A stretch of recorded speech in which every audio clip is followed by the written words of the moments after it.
ओम नमः चंडिकायै। ओम काली काली महाकाली कालिके पापनाशिनी सर्वानंदकरे देवी नारायणि नमोस्तुते। ओम जयंती मंगला काली भद्रकाली कपालिनी दुर्गा क्षमा शिवा धात्री स्वाहा स्वधा नमोस्तुते। सर्वमंगलमांगल्ये शिवे सर्वार्थसाधिके शरण्ये त्र्यंबके गौरी नारायणि नमोस्तुते।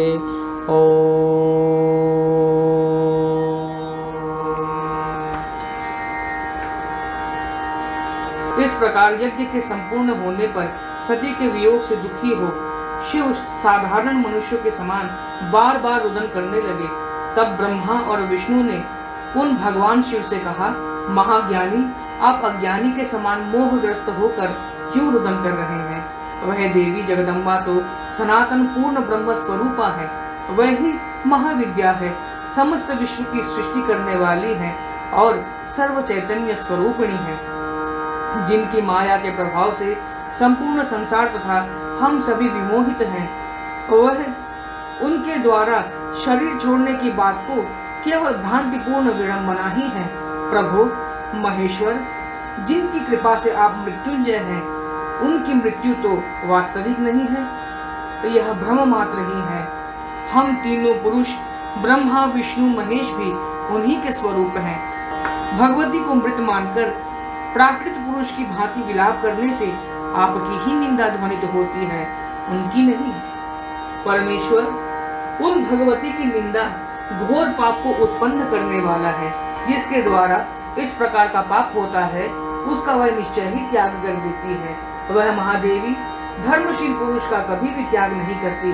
अधर्मी का त्याग करने में वे पिता आदि संबंधों का भी विचार नहीं करती। उनका संबंध तो मात्र धर्म से ही रहता है, न कि लौकिक कारणों से। जो धर्माचरण करता है वही उनका पिता, माता और बांधव है।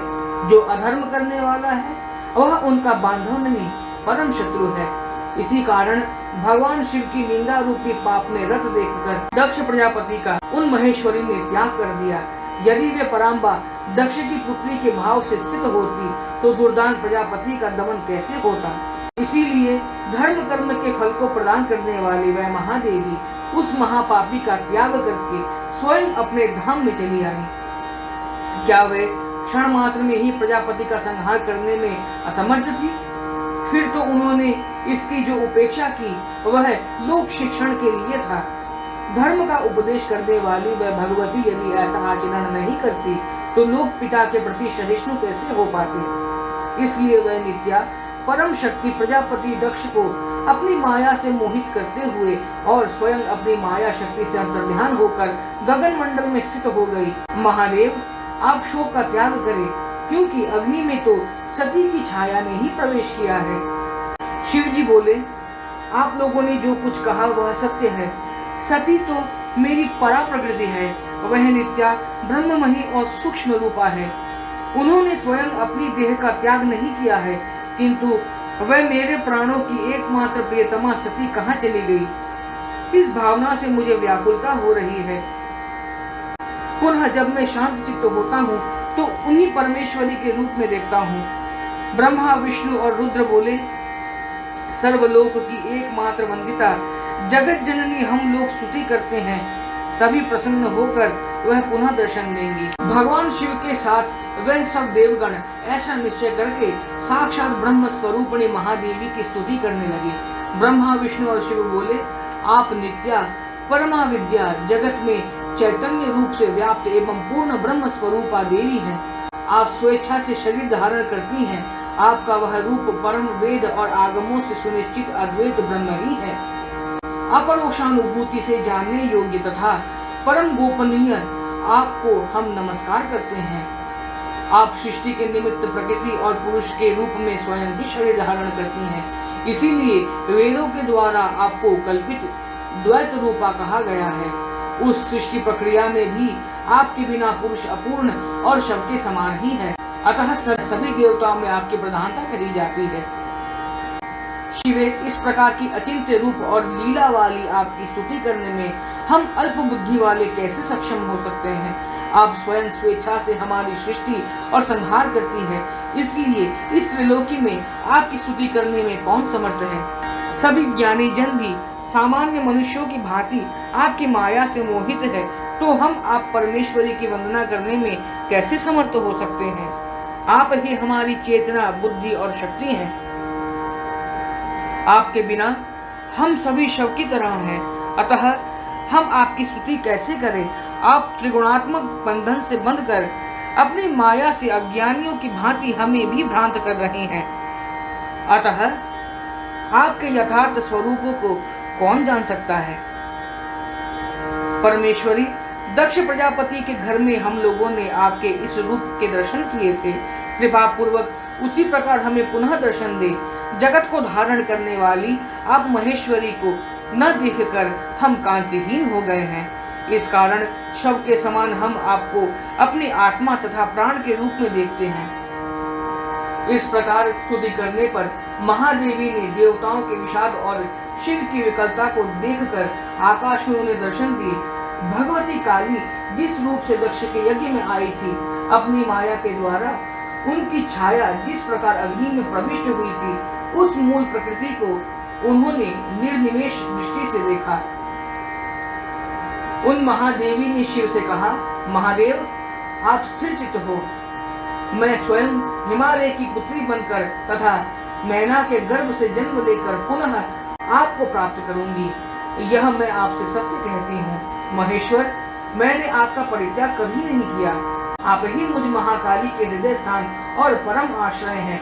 इसी से आप जगत संहारक महाकाल कहे जाते हैं। आपने प्रभुता के अभिमान से मुझे कुछ कहा था, उसी अपराध के कारण मैं आपकी साक्षात पत्नी के रूप में कुछ समय तक नहीं रह सकूंगी। शिव, आप शांत चित्त हो जाए। शंभो, मैं एक उपाय बताती हूँ, उसे आप संपन्न करें, तब निश्चय ही आप मुझे पहले से भी अधिक सुंदर रूप में प्राप्त कर सकेंगे। महेश्वर, शिव, दक्ष की यज्ञाग्नि में मेरे जिस छाया शरीर ने प्रवेश किया है, उसे सिर पर लेकर मेरी प्रार्थना करके आप इस प्रकार पृथ्वी पर भ्रमण करें। वह मेरा छाया शरीर अनेक खंडों में होकर इस पृथ्वी पर गिरेगा और उस स्थानों पर पापों का नाश करने वाला महान शक्तिपीठ उदित होगा। जहाँ योनि भाग गिरेगा, वहाँ सर्वोत्तम शक्तिपीठ होगा। वहाँ रहकर तपस्या करके आप मुझे पुनः प्राप्त कर सकेंगे। ऐसा कहकर और महादेव को बार बार आश्वासन देकर वह देवी अचानक उसी क्षण अंतर्ध्यान हो गई। मुने, ब्रह्मादि श्रेष्ठ देवतागण अपने अपने लोकों को चले गए और शिवजी पुनः दक्ष के घर में आकर प्रिय सती सती ऐसा कहते हुए सामान्य जन के समान रोदन करने लगे। यज्ञशाला में प्रवेश करके उन्होंने सती के छाया शरीर को दैदीप्यमान देखा। वह शरीर भूमि पर स्थित था, नेत्र मूंदे हुए थे एवं सभी अंगों से परिपूर्ण थे। सती की उस छाया को सहज भाव में सोई हुई सी देखकर शोक से व्याकुल हृदय होकर शिव जी ने इस प्रकार कहा, सती, मैं तुम्हारा पति शिव तुम्हारे पास आया हूँ, तुम उठो। पहले की भांति मुझसे वार्तालाप क्यों नहीं कर रही हो। अपराधी मुझ एवं दक्ष को शोक के महासमुद्र में गिराकर अपनी माया से हमें मोहित करती हुई तुम स्वयं अंतर्ध्यान हो गई हो। अब मैं अपनी एकमात्र मुझ प्राण प्रिया का त्याग कभी नहीं करूंगा। प्रसन्नता पूर्वक तुम्हें लेकर मैं कितने दिन घूमता रहूंगा। इस प्रकार साधारण मनुष्यों की भांति बहुधा विलाप करके शिव जी ने अपनी भुजाओं से सती के छाया शरीर का आलिंगन करते हुए उसे सिर पर उठा लिया। शंकर जी सती के उस छाया शरीर को सिर पर रखकर अत्यंत प्रसन्नता पूर्वक धरती पर नाचने लगे। ब्रह्मा आदि सूर्यश्रेष्ठ तथा इंद्र के नेतृत्व में अन्य देवतागण उस अपूर्व दृश्य को देखने अपने अपने रथों में बैठकर आकाश में आ गए। दसों दिशाओं में सम्यक पुष्प वृष्टि होने लगी। तदनंतर सुशोभित जटाओं वाले प्रमथगण मुख वाद्य बजाने लगे, नाचने लगे। चारों ओर नाचते हुए शिव जी सती के छाया शरीर को कभी सिर पर, कभी दाएं कंधे पे, कभी अपने दाएं हाथ में, कभी अपने बाएं हाथ में, कभी प्रेम पूर्वक वक्ष स्थल पर धारण करके अपने चरण प्रहार से पृथ्वी को कंपित करते हुए नृत्य करने लगे। चंद्र लोकों में स्थित चंद्रमा उनके ललाट पर तिलक के समान सुशोभित होने लगा। नक्षत्र मंडल दैदीप्यमान जटाओं में गूंथा गया और सूर्यलोक में स्थित भगवान भास्कर उनके कंठाभरण बन गए। कच्छप और शेषनाग उनके चरणों के आघात से पीड़ित होकर धरती छोड़ने को उद्यत हो गए। अत्यंत वेग पूर्वक नृत्य करने से प्रचंड वायु बहने लगी, जिसके कारण सुमेरु आदि बड़े बड़े पर्वत वृक्षों के समान कांपने लगे। इस प्रकार चराचर जगत को क्षुब्ध करते हुए और सती के छाया शरीर को सिर पर धारण किए हुए नटराज सदाशिव संपूर्ण पृथ्वी पर घूमते रहे और वे प्रसन्नता पूर्वक मन में ऐसा सोचने लगे, सती तुम मेरी पत्नी हो, इसीलिए मैं लोक लाज छोड़कर तुम्हारी छाया को सिर पे ढो रहा हूँ, यह मेरा अहोभाग्य है।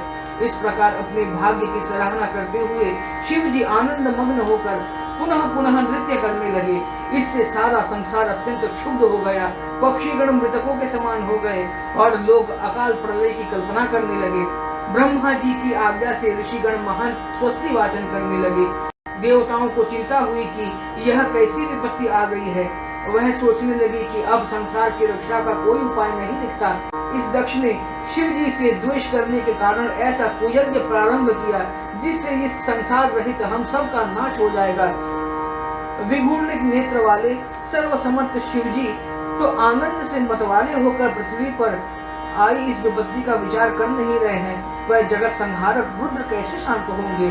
भगवान विष्णु बोले, देवगणों मैं उपाय बताता हूँ, आप लोग उसका प्रयत्न करें। महादेवी ने पहले ऐसा कहा था कि सती का छाया शरीर भूतल पर अनेक खंडों में निश्चय ही गिरेगा और जहाँ जहाँ इस देह के खंड गिरेंगे उन स्थानों पर शक्तिपीठ रूप पुण्य तीर्थ का उदय होगा। उन देवी ने जो कुछ भी कहा है वह कभी असत्य नहीं होगा। सती का छाया शरीर भूतल पर अवश्य गिरेगा। अतः सृष्टि की रक्षा के लिए मैं महान साहस करके परमानंद मग्न शिव के सिर पर स्थित सती के छाया शरीर को समर्थ सदाशिव के अनजाने में ही सुदर्शन चक्र से टुकड़े टुकड़े कर दिखाऊंगा। मेरे द्वारा ऐसा करने पर शिव जी के कोप से निश्चय ही वह ब्रह्ममयी जगत पालन कारिणी महादेवी मेरी रक्षा करेंगी। देवी जी बोली, प्रभु विष्णु जगन्नाथ, आप यदि ऐसा करें तभी जगत की रक्षा होगी, नहीं तो प्रलय आ जाएगा। तब भगवान शंकर से डरे डरे से जगत पालन करने वाले पराक्रमी भगवान विष्णु ने सुदर्शन चक्र से सती के छाया शरीर के टुकड़े टुकड़े करके गिरा दिए। नाचते हुए शिव आनंद मग्न चित होकर जब धरती पर चरण पटकते थे, उसी समय विष्णु चक्र चलाकर उनके सिर पर रखा हुआ सती का शरीर काट देते थे। इस प्रकार विष्णु के चक्र से उस शरीर के सारे अंग कटकर अलग हो गए और वे धरातल पर अनेक स्थानों पर गिरे। पृथ्वी पर वही स्थान महातीर्थ और मुक्ति क्षेत्र के रूप में विख्यात हुए। वह सिद्ध पीठ है और देवताओं के लिए भी अत्यंत दुर्लभ है। वहाँ भगवती के निमित्त जो हवन अर्चन आदि करता है उसका कोटि गुना फल उसे प्राप्त होता है। वहाँ जब करने वाले मनुष्यों को महादेवी साक्षात दर्शन देती है तथा ब्रह्म हत्यादि महापापों से भी प्राणी मुक्त हो जाता है। भूमि तल पर सती के छाया शरीर से जो अवयव गिरे वह तत्क्षण सभी प्राणियों के कल्याण के निमित्त पाषाण रूप बन गए। ब्रह्मा रुद्र शिव इंद्र आदि देवगण आकर परमेश्वरी से उन शक्ति पीठों पर विराजमान होने की प्रार्थना करने लगे। विष्णु के द्वारा इस प्रकार सती के छाया शरीर के टुकड़े करने पर तथा अपने सिर को भार रहित हुआ अनुभव कर शिव जी ने धैर्य धारण किया। उन्होंने समस्त स्थावर जंगम सृष्टि को व्याकुल हुआ देखा। तत्पश्चात भगवान विष्णु ने ब्रह्मा पुत्र नारद को भगवान महादेव को शांत करने के लिए उनके निकट भेजा। भगवान विष्णु ने नारद जी से कहा, नारद तुम्हारा कल्याण हो, तुम मेरे प्रति शिव जी को शांत करो, तुम ही इस कार्य में समर्थ हो, तुम ब्रह्मा के महान बुद्धिमान पुत्र हो। महामती, परमेश्वर शिव जी सती के वियोग से दुखार्त होकर किसका क्या कर देंगे अथवा इस संसार का ही प्रलय कर सकते हैं। वह महेश्वर जिस प्रकार शांत चित्त होकर रहें, ऐसा प्रयत्न करके शिव जी को सांत्वना प्रदान करें। उनका ऐसा वचन सुनकर नारद जी चल पड़े और महादेव जी के सामने हाथ जोड़कर उपस्थित हुए। नृत्यरत शिव जी ने हाथ जोड़कर खड़े नारद को देखकर कहा कि मेरी एकमात्र प्राण प्रिया साध्वी सती कहाँ चली गई। नारद जी बोले, शंभो आप शांत चित्त हो, सती को आप पुनः अवश्य प्राप्त करेंगे। सती आपकी नित्य सहचरी है। परमेश्वर उनको आकाश में जाते देखकर भी क्या आपको विश्वास नहीं हुआ? शंभो आप अकाल प्रलय ना करें, आप स्थिर चित्त हो जाएं। शिव जी बोले, नारद ऐसा क्यों कहते हो? मैंने तुम लोगों का क्या बिगाड़ा है? अथवा मैं कहाँ अकाल प्रलय कर रहा हूँ? मैं तो सती के विरह से दुखार्त हुआ उसके छाया शरीर को ही पाकर किसी प्रकार दुख को भुला रहा हूँ। किसी निर्दयी ने मेरे सिर से उस देह का भी अपहरण कर लिया है। नारद जी बोले, देव आप शांत चित्त हो, मैं आपको सब बताता हूँ। महादेव आप हम पर प्रसन्न हो और अपना यह प्रलयंकारी नृत्य बंद करें। आपके इस नृत्य से पीड़ित हुई पृथ्वी भी डूबी जा रही है। सभी पर्वत चलायमान हो गए हैं और देवगण स्वर्ग छोड़कर चले गए हैं। देव असुर तथा मानवों की यह सारी सृष्टि नष्ट हो रही है। आपको अपने द्वारा उपस्थित यह प्रलय दिखाई नहीं दे रही है? प्रभु इस तांडव नृत्य के बहाने आप सृष्टि का नाश करने को क्यों उद्यत है? जो अपने लक्ष्य का ही विनाश कर दे, ऐसे कर्म का क्या प्रयोजन? त्रैलोक्य के पालनकर्ता भगवान विष्णु ने इस अद्भुत विपत्ति को देखकर आपको सांत्वना देने के लिए ही सुदर्शन चक्र को धारण करके उसी से सती के छाया शरीर को धीरे धीरे काटा। प्रभु उस देह के खंड पृथ्वी तल पर जहाँ जहाँ गिरे उन स्थानों पर काम रूप आदि महाशक्तिपीठ अवतरित हो गए हैं। आपने जब जगत जननी की आराधना की थी तब उन्होंने पहले ही यह बात कही थी कि मेरा यह शरीर पृथ्वी तल पर अनेक खंडों में गिरेगा जहां मेरे प्रसिद्ध महापीठ उदित होंगे। इसीलिए भगवान विष्णु ने ऐसा किया। सदाशिव आप शांत हो। नारद के ऐसा कहने पर भगवान सदाशिव ने नृत्य को त्याग कर बार बार निश्वास छोड़ते हुए कमलापति विष्णु को शाप दे दिया। मेरे शाप के कारण निश्चय ही विष्णु को धरती पर मनुष्य का रूप धारण करके त्रेता युग में सूर्य वंश में जन्म लेना पड़ेगा। वहां उनकी मनोहारिणी प्राण प्रिया पत्नी सती के समान अपनी छाया को छोड़कर माया से स्वयं अंतर्ध्यान हो जाएंगी। तब माया से मोहित हुए वे आनंद मग्न होकर दूर चले जाएंगे। जिस तरह क्रूर राक्षस की भांति विष्णु ने मुझे छाया पत्नी का वियोगी बना दिया है, वैसे ही राक्षस राज कठोरता पूर्वक विष्णु की छाया पत्नी का हरण करके उन्हें वियोगी बनाएंगे। यह मेरा सत्य वचन है। विष्णु मेरी ही भांति अवश्य ही शोक से व्याकुल चित होंगे। इस प्रकार विष्णु को शाप देकर शिव जी स्वस्थ चित हो गए और अपने तीनों नेत्रों को फैलाकर उन्होंने त्रिलोकी को देखा। काम रूप देशों में सती के छाया शरीर का योनि भाग गिरा। यह देखकर शिव जी काम से व्याकुल एवं उत्कंठित हो गए और उन्हें रोमांच हो आया। काम भाव से शिव जी के द्वारा देखे जाने पर शरीर का योनि भाग पृथ्वी तल को भेदता हुआ पाताल की ओर चल पड़ा। ऐसा देखकर शंकर जी ने अपने अंश से पर्वत का रूप धारण करके अपने भाग्य को सराहते हुए प्रसन्नता पूर्वक सती के उस योनि को धारण कर लिया। काम रूप आदि सभी शक्तिपीठों में भगवान सदाशिव पाषाण लिंग के रूप में स्वयं उपस्थित होकर उससे संबंध हो गए। जगदम्बा के बताए हुए उस पूर्व वृत्तांत को उन्होंने याद किया और उस गुह्य पीठ काम रूप में तपस्या कर महेश्वरी को पुनः प्राप्त किया। तत्पश्चात शांत चित्त होकर वे योगारूढ़ हो गए। नारद मुनि भी आकाश मार्ग से अपने लोक को चले गए।